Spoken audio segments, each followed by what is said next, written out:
Hi, everyone. We're going to get started. Welcome to another Show and Tell Live presented by our team here at FS. I am your host for today. I'm Michael Fisher, one of the creative directors here. Most of you have probably joined us for one of these monthly meetings in the past. This is a chance for our creative team globally to come together for an hour or so and to basically have conversation and inspiration. We also discover what's really trending out there from a cultural standpoint.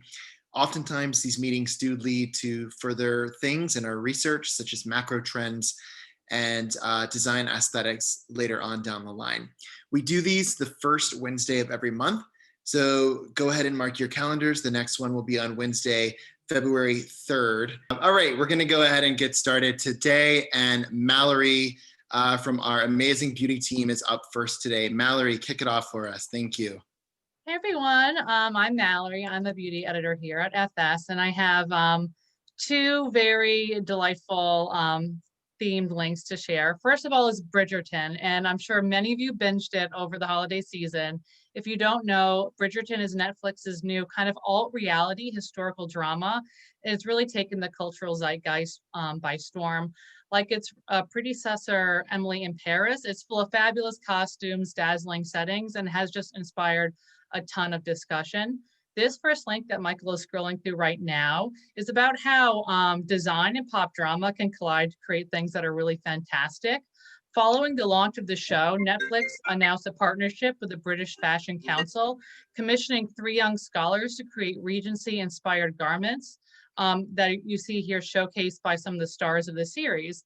So obviously these costumes are just gorgeous and just a confection for the eyes.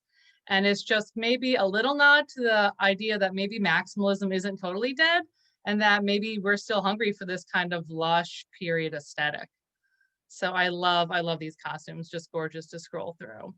Yeah, Mallory, I started streaming it and I love it. I also love how there's a string quartet modernizing current pop hits. Yes. Like Maroon 5 and Ariana Grande. And I was like, where do I recognize these songs? And I had to do a little poking around on Google, but it's a really awesome show. It's just a lot of fun. Yeah, it took me a few watches to be like, oh, I know that tune. But yeah, it's really interesting and provoked a lot of discussion, which is my next link. Now I have an article and a YouTube. We don't have to go into the YouTube. I have a mark to listen to for a minute if you wanted to. But basically, it's inspired a bit of discussion about the possibly problematic nature of how it addresses race. And this YouTube video, Why Bridgerton is Problematic, brings together a bunch of influential historical costumers of color for really interesting, I just absolutely ate this video up. And if you go to the 7:30 mark and just listen for like 1 minute, it's just a really good little synopsis. Oh, Peloton working hard. Stay with me, Peloton. Let's go. How far can motivation take you? Hello, friends. Today I have a very special video for you. These amazing humans we have here are some of the ladies from the Inclusion and Costuming panel that we did for COVID this summer. Very light-skinned characters, whereas you see what Christine and Maria had pointed out, that like the darker-skinned characters tend to be portrayed more as secondary or villains. Nami, what is race baiting and how does it affect Bridgerton? Race baiting is claiming to address racial issues but not following through. Bridgerton was really guilty of this because it was marketed as a show that incorporated color and race into a historically inspired universe with a diverse cast. Specifically, the showrunner Van Dusen objected to saying that Bridgerton casting was colorblind and said in response that that would imply that color and race were never considered when color and race are part of the show. As Marina touched on, the main POC characters that we did have were light-skinned, effectively excluding the vast majority of POC from Bridgerton's claimed diversity. And on top of that, color and race were barely discussed within the actual show. Bridgerton neglects to actually address anyone's race until halfway through the series, and then they never mention it explicitly again. So you can stop it here, Michael. That was just a pretty good representation, actually, for the whole discussion is about. There's an article that I linked as well, if you want to check it out, about this idea of how Bridgerton handles race in a slightly problematic and questionable way. At that video, which I highly encourage you, if you're a fan of the show or just are interested in the discussion, to check out, just talks about how it's not about bashing the show or anyone who likes it, but just how we need to really ask more of the media that we consume. And I think it speaks to how people are really looking at media with a more critical eye and just demanding more in terms of equity and representation. And then to wrap up my links, I just have a follow-up on the Ratatouille TikTok musical topic I shared last week. And I don't know if you can see, I'm wearing my Ratatouille TikTok musical sweatshirt that I found on TikTok. So it all comes full circle. For the uninitiated, there's been a huge TikTok trend over the past several months where content creators and artists have been crowd creating this musical inspired by Disney Pixar's film Ratatouille. Well, over this past weekend, it finally all came to fruition, and the musical itself premiered online. It was available on demand for 3 days, which was really interesting streaming idea. The musical itself raised over $1 million for the Actors Fund charity supporting out of work Broadway actors, performers, and technicians. And it received overwhelmingly positive reviews. I've attached the New York Times link that said it served up the right amount of cheese. And it's just really showing how the future of collaboration and performing arts is changing. It's also, I thought, a really interesting lesson for larger brands, in this case, Disney, on how to work with really excited content creators. I mean, Disney is normally very protective of their intellectual property, very protective of what kind of profits they get from any projects, and smartly saw the momentum that this trend had and gave their blessing for the show to go on.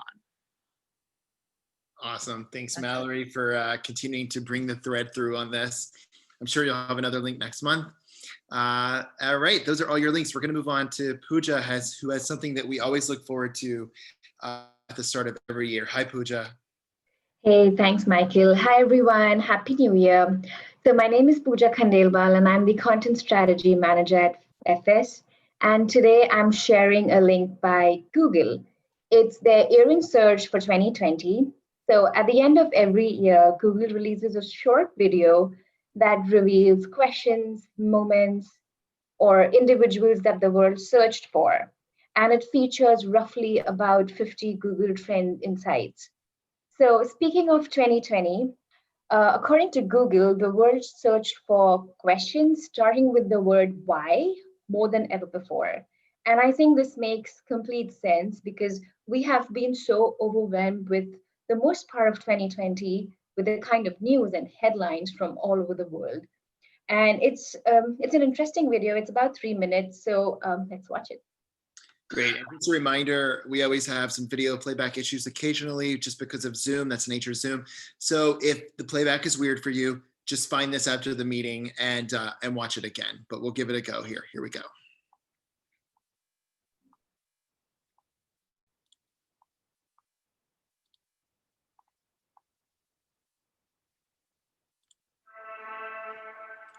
The most human trait is to want to know why.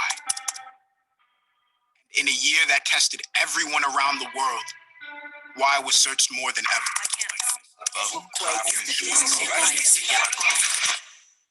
The spread of the coronavirus has passed a significant milestone. And while we didn't find all the answers, we kept asking. Some questions inspired joy, others excitement. Life in the bubble. Yes. Yes. Yes. I don't know what an improper fraction is. Teachers should make $1 billion. Now, Letitia. Oh my God. Put it on there and start it up for me. What are y'all doing? It's still March. How many days in March? Some questions made us cry. You know, we've been through our ups and been through our downs. I think the most important part is that we all stay together throughout. I love you guys. Some made us worry about this spinning rock we call home. Fires were detected in the Amazon rainforest. Why were so many lives lost? Almost 1.5 million people have now died of COVID-19 worldwide. Why are we still asking the same questions? George Floyd repeatedly told the officers that he could not breathe. So why do we still have strength to continue? I believe in your power. I believe in our power. Chants of Black Lives Matter echoed from thousands of protesters in cities around the world. Why are we not defeated? We have made too much progress, and we are not going back. We are going forward. Planes are starting to arrive in Beirut, full of international aid. Firefighters from around the world arriving in California. There are over 100 coronavirus vaccines in development worldwide. This is one of those times when people look out for one another and have each other's backs. We kept going for those who showed us the way. Think about how you would like the world to be for your daughters and granddaughters. Remember, the struggles along the way are only meant to shape you for your purpose. Press on with pride and press on with purpose. Why is it that this year showed us its worst, and we still found ways to triumph? An incredible feat for my Gabriella. Naomi Osaka U.S. Open Championship. Can't let Corona stop you. Can't let quarantine stop you. So until we get to every answer, We're gonna get it together somehow. we're still searching.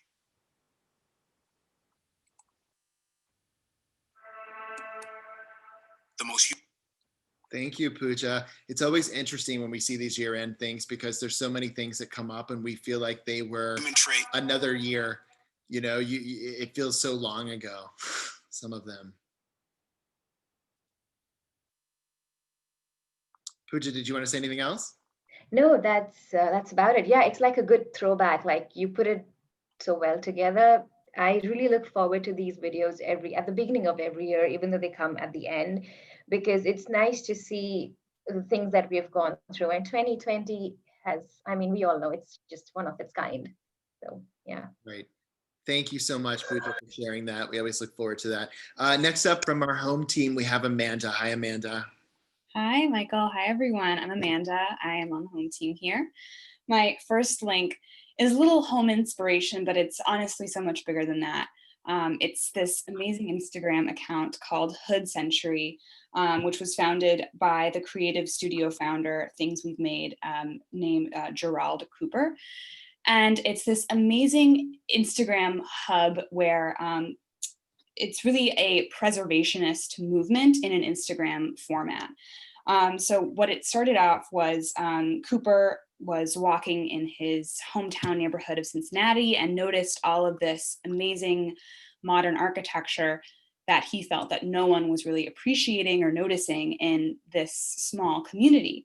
So he took to Instagram and created this space where now it's this massive preservation movement that's geared towards millennials and Gen Zs who are more digitally inclined, hoping to get them out and curious about their communities and experiencing the history and the architects and the amazing work that exists right around the corner from them that most people never see. And in Cooper's own words, he wanted to use Hood Century to open up an aesthetic almost like a portal, telling stories of the past with a little bit of pop and showcasing Black bodies in modern settings. And you can see from the photos, I mean, they really speak for themselves. They're just so, they feel so everyday, but they also are like little time capsules. And there are things that you might not see or notice, but put in this perspective, it's really powerful to see them depicted in these different ways that we're not used to, these pieces of history. And Cooper created a set of Hood Century flashcards, which are geared towards teaching people about different modern design styles. And he also creates local city guides for people to take a look at what are architectural structures in their local areas that have made it onto the Instagram account. And it's just inspiring people to get curious. And it's really disrupting the conventional ways of preservation societies that usually don't serve communities like this and underprotect these historical buildings. So that's why Cooper really wanted to do it from a more grassroots perspective. And it's really powerful. I definitely want to keep an eye on him and what he's doing. He has a lot of amazing projects like this in the works. So I just wanted to share this. I thought it was really interesting. I think I first read about this account when the holidays began. And it is so true that oftentimes these iconic modern architecture pieces, we often only really see about in major cities, New York, LA, the suburbs of the major cities. And I was home where I grew up in Virginia over the break. And it's so interesting because it is so true that there's so many amazing pieces like this that are just in the typical American suburbs in the Midwest and the South. And we drive by them all the time and we never notice them. And I really, really thought that was special. So yeah, for sure. Thanks for sharing. And you put in an article here as well. Yeah, so if you wanted to read an interview with him and really get his full perspective, it's definitely worth the read. I recommend it. Perfect. Yeah. And then, so this is a little bit of wonder confirmation, but it's really a mix of wonder and a little bit of liberate as well. So wonder was from fall, winter 21-22. So that'll be coming around fairly shortly. But this is a great music video by the artist Anti-Boy. And it's this techno, hyper-realistic, surrealistic kind of utopia space that changes from, you know, this really mystical landscape to a kind of Mortal Kombat video game style appearance, which is interesting, the juxtaposition, but it's so on point with a lot of the aesthetics that we at FS have been really diving deep into. So I wanted to share that here. Perfect. And before we play a little bit of that, for those of you who are not clients and may not know, wonder and amend, these are cultural sentiments and design aesthetics that we forecast typically 24 months out ahead of time. So wonder is one that has really been coming up time and time again as we've been doing these show and tell meetings over the last few months. So you'll pretty much get an idea of what the aesthetic is. So, so Amanda, should we just play it from the beginning? Yeah, you can play it from the beginning and feel free to skip around a little bit too. Yeah. Great.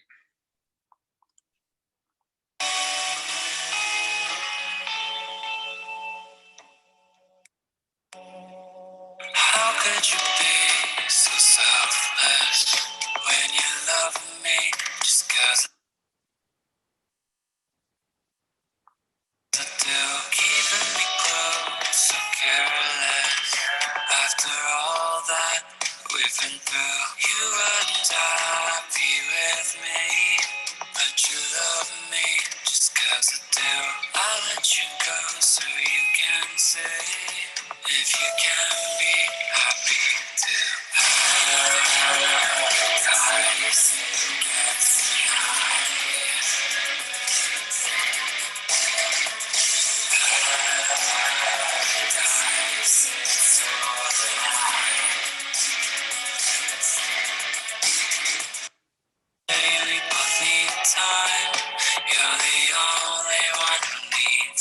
Crazy for you, stay my mind.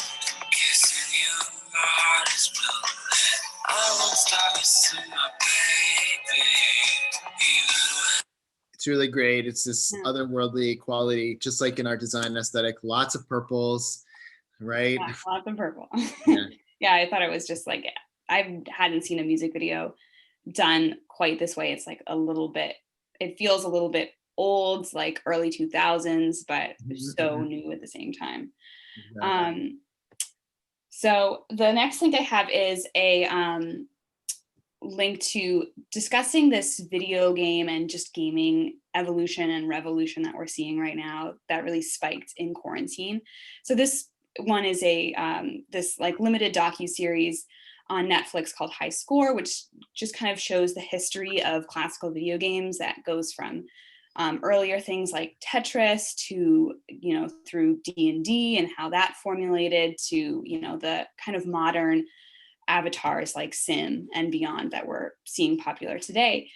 And it's just really fun. It's edited really well. It's not too serious. It's very playful and entertaining. And it's a great look at where we've come so quickly in the video game world. And it's also really hits that nostalgia chord pretty strongly, which is something that we're always attuned to. So I recommend taking even just like a look at that on your own time if you have your Netflix. And my next link is a spin-off of that. So as we look at video games, we're also looking a lot more at analog games. And this one trend kind of started on TikTok where people are personalizing their board games. and changing up the rules. This one is with Guess Who, which is a popular one where people are, using only objective questions or silly questions, or changing out the characters to be friends and family or celebrities, just to make the games a little bit more fun and relatable to them. And then a great psychological moment that was touched on through this progression is people who are using these video game soundtracks to work with, because historically, nostalgically, those noises, trigger this feeling of intense concentration. So people are playing this soundtrack in the background while they work in order to have that same level of focus, which I thought was just a really interesting thing that people on TikTok are doing right now. That's really cool. And it's funny, we have talked about Guess Who many times within the FS office. And for a group of people who are trend forecasters and who are just natural born, super analytical people, we have come to the conclusion that Guess Who and Clue are two of the most common favorite games amongst us when we were growing up. And I think that's so funny since we analyze things for a living. So really funny. Yeah, it's great. And then my last link is just a funny piece of comedy. This is a really great article that I read a little bit before the break, and it really resonated with me. I'm personally not a fan of laundry. I think it's my least favorite chore to do. And this article really validated my experience. It's just hilarious. It goes through the history of laundry within the Western world specifically, and really documents why mostly Americans kind of really hate laundry. And it's just a really funny satirical look on this process. But there are really great tidbits of insight from how it began as, this, really laborious process, and then got automated to be really easy. So there's no reason to hate laundry because it is so simple, yet why do people still procrastinate it? Why do people still, think of it as the bane of their existence, even though it's so simple? And one of the really insightful moments was that it talked about how a lot of the chores that we do on the day-to-day have either been, romanticized or turned into this luxurious facet of existence. One of them being, getting food delivery on Uber Eats. So now you can just have the food delivered to your door, which is a luxury. Or apps like TaskRabbit, where you can hire somebody to come, help fix your dishwasher, things like that, or just washing your face, which has become this act of personal wellness. And it's been really marketed to be this spa-like experience. So the article looks at how laundry hasn't really progressed since laundry machines were invented, and how it has stayed stagnant, and it's one of those chores that we just don't have a way to make it enjoyable. So it's just kind of a couple of really funny pull quotes that I loved, where that laundry defies the rules of lifestyle innovation and the promises of capitalism. When people in a privileged society look deep within themselves to find what is missing, a streamlined clothes cleaning experience comes up a lot. And you might think that this means that we could find it, but like reliable printers or consistently responsive Siri, it remains forever out of reach. And I just talk about how it's this, physically, existentially hopeless task. And I just thought it was really hilarious. So if you have a few minutes and you want to break from your day-to-day, I highly suggest reading this article. It's so funny. Right. And always count on Vox to write profiles on things we never thought possible as far as yeah. And I was going to say, I think most people agree that it's not even the process of putting the clothes in the laundry in the dryer that we hate. It's usually the process of putting the laundry back. So yeah, yeah, right? It stays in the laundry bin for like a week after it's clean. Yeah, exactly. Once you do kind of go through that rite of passage in life where you move into an apartment or a house that you have your own washer and dryer, and most of us live in cities here on this call today, it truly is romanticized, and you actually do enjoy doing laundry for a bit. But once you have a child, as I have a 6-month-old, it turns into a whole horrible thing that you hate doing again. So yeah. Yeah, thanks, Amanda. We appreciate those thank links. you. Those are really fun. So my batch of links are up first. So I wanted to share this from Gear Patrol, which is just a daily blog that I typically follow for some really cool designs. There is a woman, her name is Dora Goodman. She's actually Austrian based, and she's been making these absolutely gorgeous cameras. Now, what is beyond about this is that they are open source medium format cameras. Anybody can download the blueprints for free. You have to have a 3D printer, but you can create your own version. But I just kind of wanted to show you some of these amazing cameras. This is just some of her process. I love this one, which makes use of wood. But I really love the idea that she created these. Anyone can download the blueprints. I thought that was a really cool new approach to open source design. I love this one. This one's my favorite one. But you can read through. It's a really short article. Here she is. You can kind of see what she's doing with them. But I thought that was super cool, and I wanted to showcase that. So my next link, we are now officially in our new Roaring 20s. And hopefully, as we've talked about previously with some of our other design aesthetics like pleasure and amend, we are really hoping and wishing that once the pandemic is over, that people are going to really love going out again, dressing up for the occasion, this whole new version of the Roaring 20s.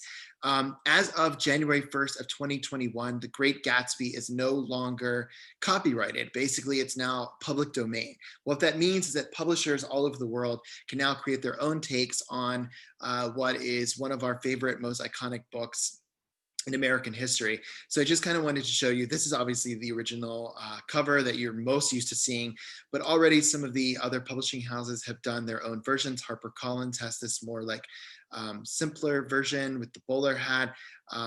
Here's a version. John Grisham did the introduction to this one. I love this one. This one's my favorite one. Penguin Classics did this highly stylized version.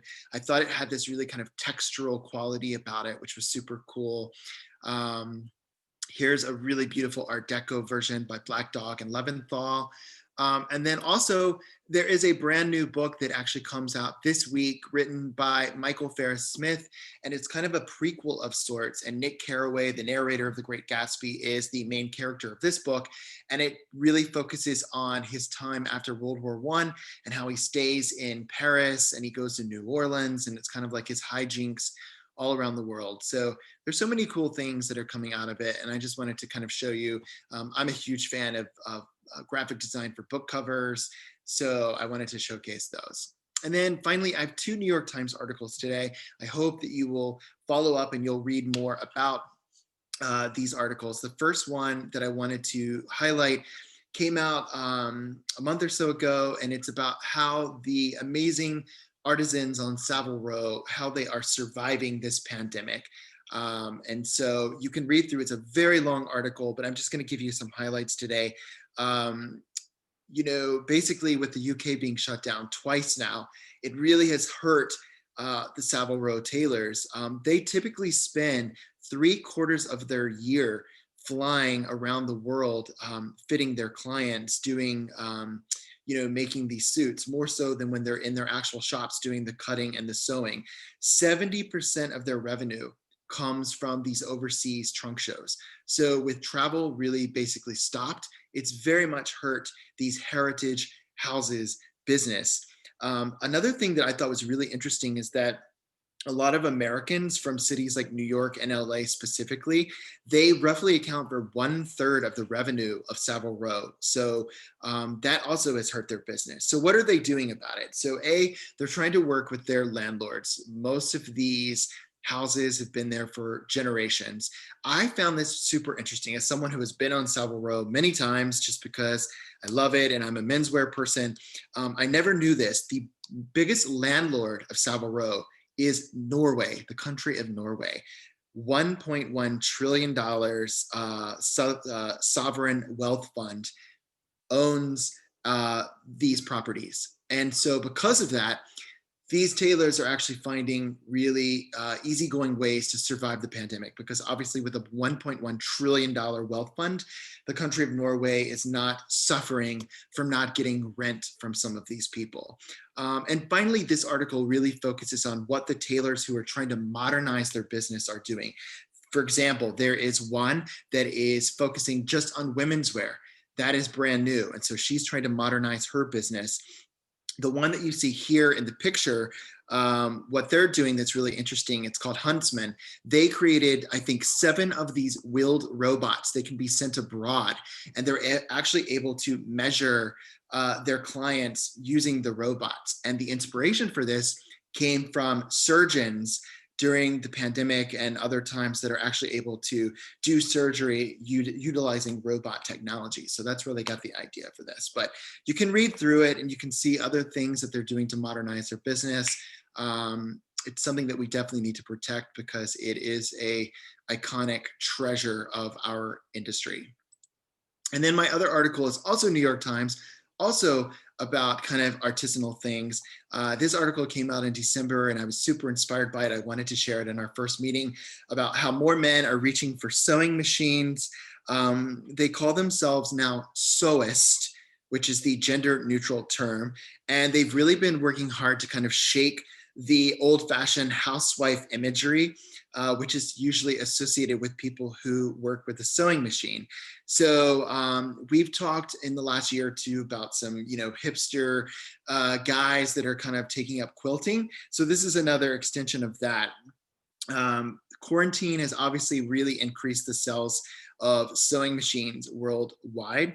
So in lieu of traditional crafting circles, a lot of makers are connecting on social media and TikTok and building a community. They're promoting diversity and inclusiveness. The hashtag that you can find on social media around this is vintage style, not vintage values, which I really, really loved. And so increasingly, there are a lot of men that are getting into this. The guy that you saw here at the front here, his name is Norris Ford. He has over 37,000 Instagram followers and counting. He started sewing after he began dating his wife. Her name is Mimi Goodman. She's commonly known as Mimi G. She's a well-known sewing blogger. And so he started finding that most of the patterns out there for men were basically just for pajamas or for a classic dress shirt. So he started creating new patterns for sewing that are kind of streetwear worthy meets classic world. And he's working with a major pattern company called Simplicity, and they've drafted and released their own patterns on what they thought guys that are into this would want to do. You can read below. There's other things too. There's a whole thing on TikTok, Stitch Talk, where they really get into this. These are guys in their 20s that are doing tutorial videos about how to get into sewing. But super cool article. You can see some of his work here. And then they talk about some of the other guys, the rise and fall of home ec. So definitely check it out if you're interested in that. I was really inspired by some of this. All right, those are all my links. I'm going to pass it on to Erza on our culture team. Hi, Erza. Hi, everyone. So my first link is about this incredible Japanese flower artist, AZuma Makoto. And he basically pioneered botanical sculptures. And over the years, he's developed projects that utilize flowers in various situations that exist beyond the boundaries of the natural world. He's plunged bouquets into the deep sea. He's shot flowers in ice. And in this project, he launched a bonsai tree into space with a specially equipped balloon and camera. So the prints sell for about 1,000 each, and the higher up you scroll, the higher the tree is in altitude. So if you click on one, you could see the temperature, the cost of it, and you can actually see it all the way from launch to the very end when the balloon erupts and the flower, falls out of the shot. So I thought it was a pretty incredible idea of his. And while this project isn't fairly a new one, it's the one that captured my attention because he's an artist that literally thinks outside the box. And I think you'll be really inspired by his creativity if you look into all of his work. Wow, do you know how often it takes a photo by chance? Pretty quickly, it seemed like. It might tell the time. Here it is as it starts to fall. You can see there exactly. it is. And a lot of the prints are sold out too, but they seem to all be 1,000 each. So wow, that's really neat. Every single one is different. It's genius. And so my second link is also about space because it's like a low-key dream of mine to go into space one day. But Under Armour has designed space suits and the footwear for Virgin Galactic pilots. for them to wear on their first commercial space flight just last month. Unfortunately, the engine cut out early, so it forced the space plane to glide home. But these spacesuits are made of tough, flight-grade knitted fabrics, and they need to be as lightweight as possible. And each garment only weighs just over 1 kilogram. And they have cushions on the shoulders, so it can provide comfort to the pilots when they're held in position by the straps, and it supports them during boost too. And so it just got me thinking for sportswear brands, they need to start thinking ahead about what performance wear will look like in the future of space travel, because it's actually closer than we think. Because while Virgin Galactic has experienced delays due to COVID and like test flight errors, they're eager to start flying commercial passengers this year. It's about $250,000 per seat, but 600 customers have signed up for these flights so far. Wow. And I think I read in your article, they Under Armour also 3D printed the covers for the seats. The seat right? covers. Yeah. Awesome. Thank you so much, Erza. That's cool. Yeah. We have a lot of space enthusiasts on our team. So those links come up a lot. All right. Next we have from our youth team, Robbie. Hi, Robbie. Hi everyone. My name is Robbie. I'm the Director of Youth here at Fashion Snoops. And I'm obsessed with this link. So this is Lego's plant-based botanicals range. Michael, you might need to just type in, because for some reason when you click on the link, it kind of shifts you around. You might need to type in botanical or something into the, there you go. Yeah, got it. So this I've seen like on social media quite a lot. It's sold out everywhere, which is really annoying. But it's basically a plant-based kind of building block thing that Lego have done. I think the design lead, Jamie Barrard, spoke about our current need for like therapeutic tasks. And the idea behind this is, I don't know, you know, like in lockdown, we were all turning to craft and we were doing cross stitch and drawing and stuff. And I think this is kind of jumping on the back of that. So the Lego Botanical Collection allows us to relax as we build. The amazing thing about this is that it's plant-based. So the bricks and the pieces are actually made using sugarcane. So Lego lovers can build away without adding to the strain of our plastic-filled planet. There are two options. So the first option is a 756-piece bouquet, which is, as you can see on screen now. And then there's another option which has 878 pieces, and that's a bonsai. And the bonsai comes with like tiny pink cherry blossoms that you can attach on if you want in the spring, if you want it to kind of go with that kind of lifespan of a bonsai. Here's the bonsai. Here we go. I wanted to find it. Here we go. It's amazing. They have it on back order, so it's pretty much sold out everywhere. It's $49.99 and euros. But you can place your order now. So I think I live in Spain, so the next drop in Spain is coming out in the middle of February. So you can order it now. So yeah, you can build it's your amazing. plants. It's amazing. The flowers are like art. Yeah. They're So really nice. cool. And you can't kill them, which is really good for me. I happen to have a friend who is the director of digital marketing for Lego. So I am going to ask her right when this is done if she can hook us up.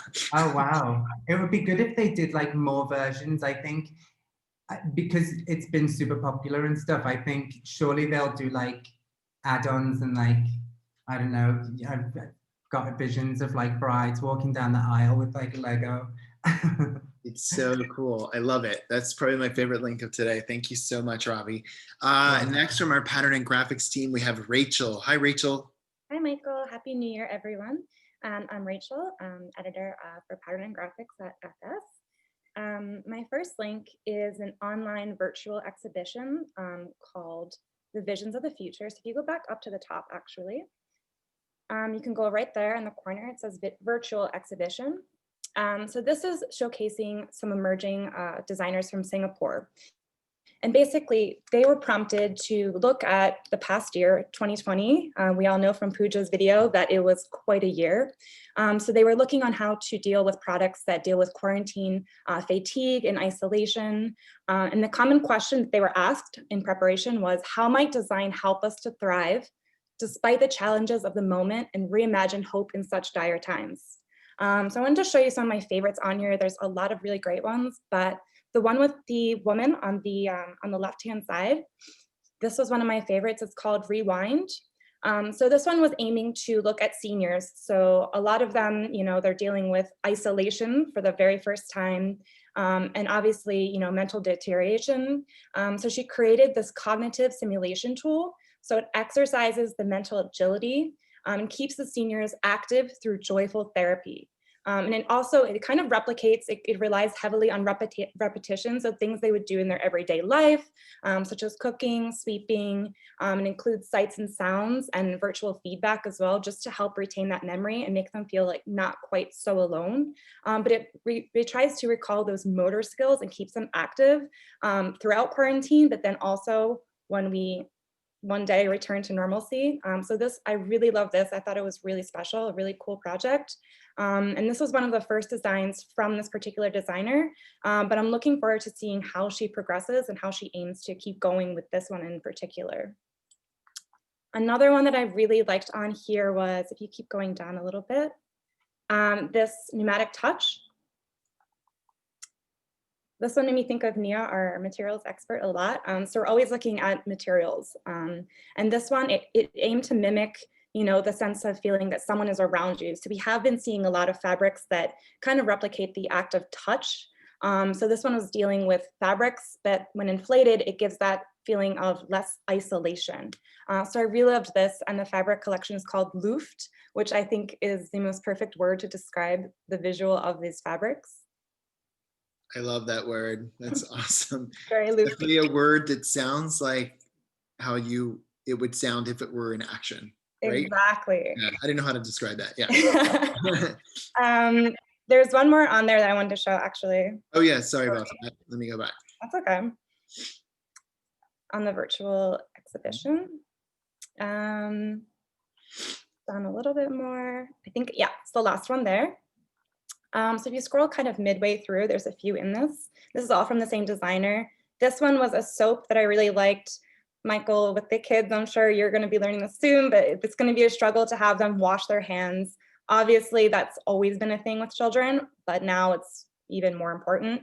So this was trying to, make it more exciting for them, give them a little bit more interaction. So as they're washing, they're trying to get to this temporary tattoo, a little sticker of an animal. So it's trying to encourage hand washing. And definitely we've been seeing so many different types of design products that encourage hand washing. I think that was great.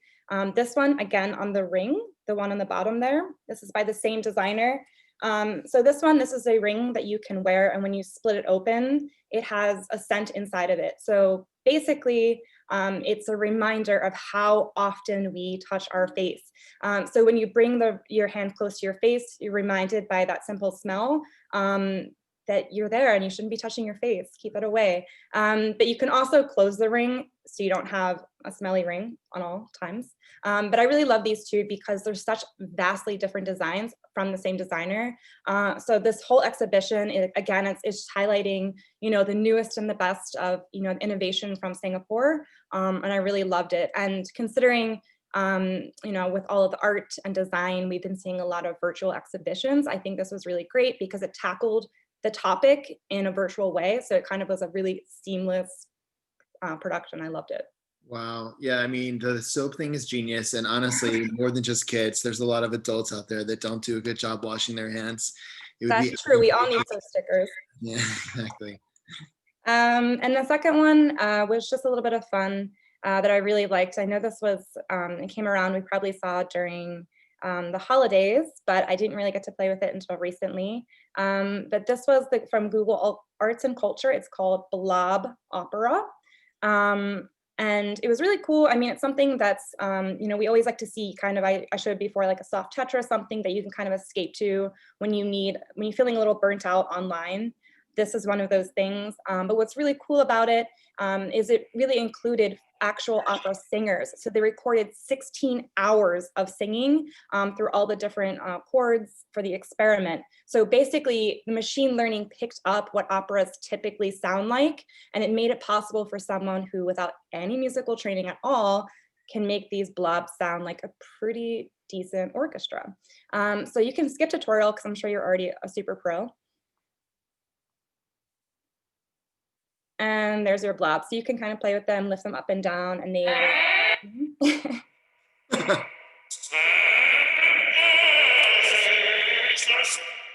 Amazing. I really love this. I found it super entertaining. And because they did introduce it during holidays, if you don't want to be your own conductor, you can just swipe the little tree and then it starts bringing in some holiday songs. But yeah, enjoy and have fun with Blob Opera. It reminds me of the floof material as well. It definitely sounds like what it looks like. That's awesome. If you guys aren't noticing a common denominator today, going into 2021, we are feeling very playful. Love. A lot of us are sharing very playful links, so that's super cool. Thank you, Rachel. Those are awesome. Now from our women's team, we have Melissa. Hi, Melissa. Hi, Michael. Hi, everyone. I'm Melissa Moylan, VP of Women's at FS. So the first one that I wanted to share is a new sculpture that has emerged in Brazil.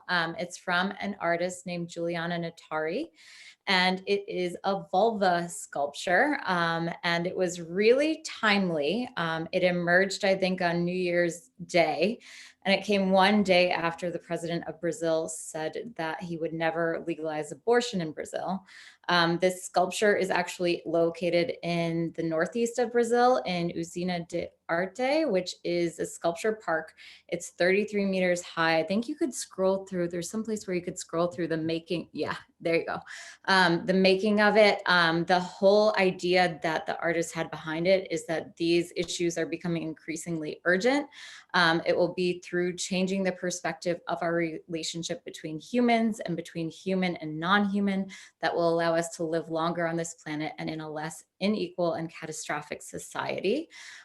It's 33 meters high. It took them 11 months to do, and there were 40 people that were involved in the project. And I thought it was a really beautiful example, but obviously she's also received a good amount of backlash too for it. But I think that it's still very important to, raise awareness towards these issues. And that's the way that she decided to do it with her diva sculpture.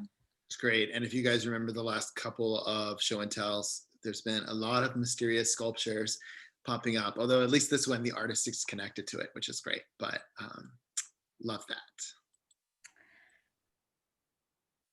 And then the next one that I have, it's also a fine art and fashion photographer. I know that we've seen some of his work before, but I just wanted to highlight him because he also released his first photographic book this past year, which is called Bodies of Light. And Rob Woodcox, he is based both in Mexico as well as the US. I just love how he portrays, human bodies. He's also very conscious, and his work centers around a lot of issues from the foster system and adoption. He was adopted himself, to queer identity, body neutrality, racial equality, as well as environmental justice. And one of the ones, I don't know if it's represented on his page, I also have his Instagram link that you could take a look at, but he had defined, we could just go there, and I think it's one of the first ones that should show up. It's the one with the cracks in the earth, so it's on the left-hand side. Got it. Right there. So the way he defined it, I thought was beautiful. He said, a crack in the earth, like a divide in the mind, relationship, or opportunity, leads to an inevitable change, a new path. One moment, experience, or person leads to the next, creating a web of possibility. And this is where we meet infinity. So I just thought it was a beautiful way that he describes his work and depicts it. I think it's so powerful. It's beautiful. And then the last one that I have to share is a fashion one. As many of us know, Prada presented the Spring 21 collection as both the digital show as well as the dialogue with Raf Simons. And this week they unveiled their new advertising campaign. I think it came out just yesterday. And we could, you could kind of click through. And the whole idea behind it is to investigate the impact that technology has had on life during this past year, views of the future and human values such as diversity, inclusivity, as well as sustainability. So it poses these questions with text, and then it invites all of the viewers to actually respond on their platform here. So there's a place for you to do that. And apparently the responses that they receive, some of them will actually become components of the campaign as it continues to roll out. So I thought it was a really cool way to kind of progress what they had done in, the traditional Fashion Week fashion show setting and progress that dialogue into their advertising campaign. Super cool. And I don't know about you, when I was looking at this this morning, it reminded me of kind of like how we place graphics or type on like an Instagram story, how we kind of. But I feel like we haven't seen this like in traditional advertising in a bit. So I thought it was fresh and new. I liked it. Yeah, very cool. Thank you, Melissa. And last but not least, from our culture team, Carrera. Hi, Carrera. Hey, everybody. So my first link today is Metaculus. I hope that we can look at the About page. Okay, great. Yes, because otherwise it asks you to sign in. But what this is it's kind of like a platform for forecasters to test their skills. And once you sign in and you have like a login detail, you can then take part in messaging boards where you make predictions on the future, and then you get points if you're right or wrong. So this is kind of different from what we do at Fashion Stoops. This is more like geopolitical. Questions are like, in the next 10 years, will there be another country to leave the EU? Or, will the yen rise, this much percentage in the next 6 months? So it's a little bit different, but I've been really interested in how other people forecast in economics and politics, and I've been getting really interested in it. So I made an account. I'll update you guys if I'm any good at predicting the future of the yen. Sure you are. And for those of you that aren't familiar with trend forecasting, this is really we're already in a very niche part of the industry. This is really futurism, which is 10, 20 years out, which is even more niche. And typically these are people that work for Fortune 500 companies, religious organizations like the Catholic Church. It's a very interesting, they're not at all concerned necessarily with fashion trends or color trends, but it's a very interesting niche part of our industry. If you want to explore more about it, you can kind of look up futurism. Interesting trivia, there's one university in the United States that offers a master's and a doctorate degree in futurism, and that is the University of Houston down in Texas. It's a really world-renowned program in futurism. So thanks for sharing this, Carrera. This is super cool, and I didn't know about it either. So yeah, I didn't know about that degree. I'm gonna check that out. Yeah. Okay, so the next ones, I love Essence. Everything they do, everything they write is always they bring so much philosophy and contemplation into garments and into fashion that anytime they post something, I'm reading it. Essentially what this article is, it's that time of year where everyone kind of posts a year in. Pooja shared a year in search. There's been like a year in statistics. This is a year in garments. So I thought I'd share it. A lot of text. And I really suggest that you guys go in and read it because it's so philosophical and so, meaning making about this moment. But they go through, all the different garments that kind of came to define our year, from, of course, the mask, voting merchandise, a lot of the aesthetics that came out of TikTok this year. A lot of teens that wanted to go outside, couldn't go outside, so they donned like cottagecore.